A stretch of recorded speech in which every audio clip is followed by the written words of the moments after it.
Well, this has not been the 2020 I had hoped for. I know that I'm not alone in feeling this way. We've lost loved ones. We've felt the pressure from all sides. We've adjusted and changed directions more times than we can even count.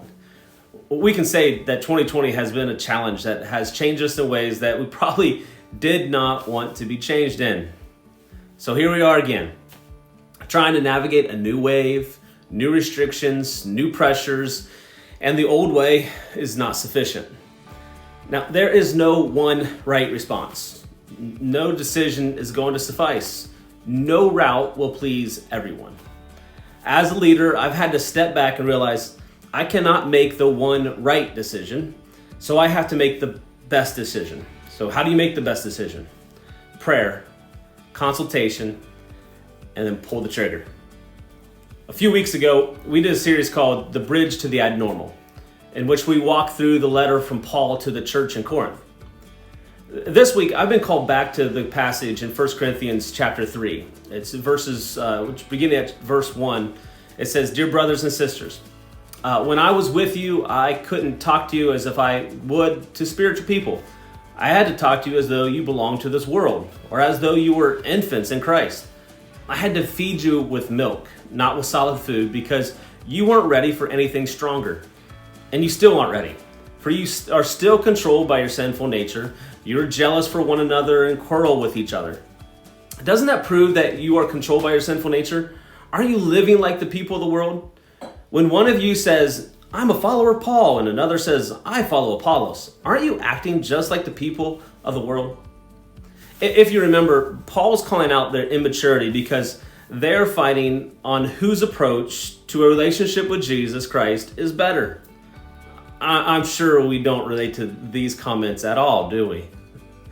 See, Paul, too, he moves on and challenges the Corinth church to look at the identity of those they're arguing about. And this is what he says in verse 5.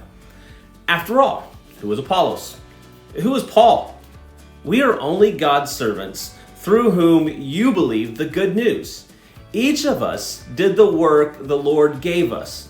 I planted the seed in your hearts, and Apollos watered it, but it was God who made it grow."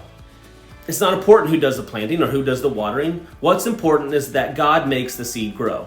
The one who plants and the one who waters work together with the same purpose, and both will be rewarded for their own hard work. For we are both God's workers, and you are God's field. You are God's building. Now, notice how Paul identifies himself and Apollos as God's servants. This is how we must understand our identity. We are servants of God. And Paul reminds them of their role, through whom you believe the good news. This too must be our priority, presenting the good news of Jesus Christ. Paul then moves on to how he and Apollos served. Paul planted and Apollos watered. They each approached the presentation of the good news differently, but both were necessary. They did not make one approach better than the other. They were both needed. We stand facing our current situation, and there seems to be two approaches, either caution or boldness. It seems as though if we choose one, we reject the other. If we're cautious, then we cannot be bold, and if we're bold, we cannot be cautious.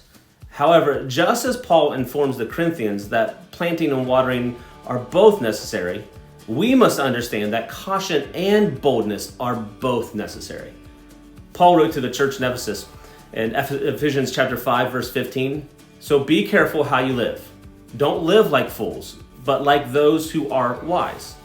We must be wise in how we move forward and not make decisions that are defiant just to be defiant.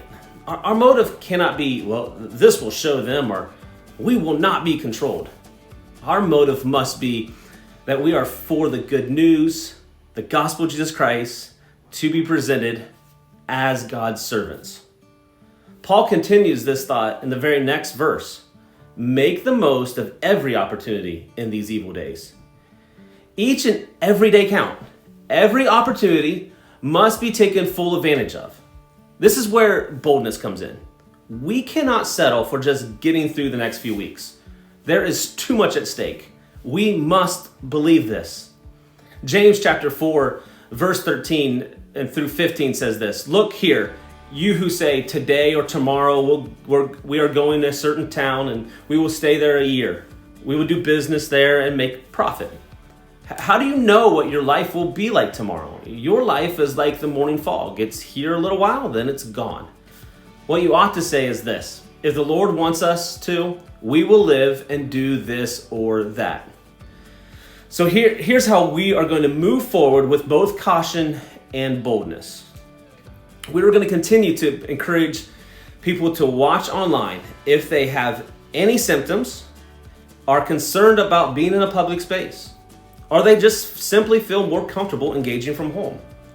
But we're going to continue to improve our online experience. We're going to get creative on how we present the good news of Jesus Christ as his servants. For example, this Sunday, Pastor Cory and myself have worked together to create a very unique experience that you do not want to miss. I also want to encourage those of you that are going to be watching online to be intentional about engaging in the service. Intentionally gather your family together and watch the service together. Post comments and have discussion with others that are engaging online as well. We'll also continue to open our doors for in-person worship as well.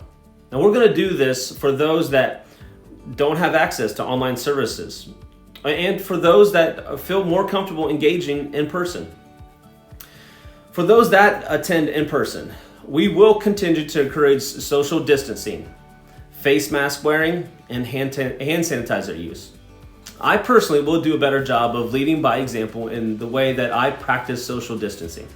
I know this doesn't surprise anyone, but there will be no hugs for the next few weeks or months or years. And I will wear a face mask when it is feasible.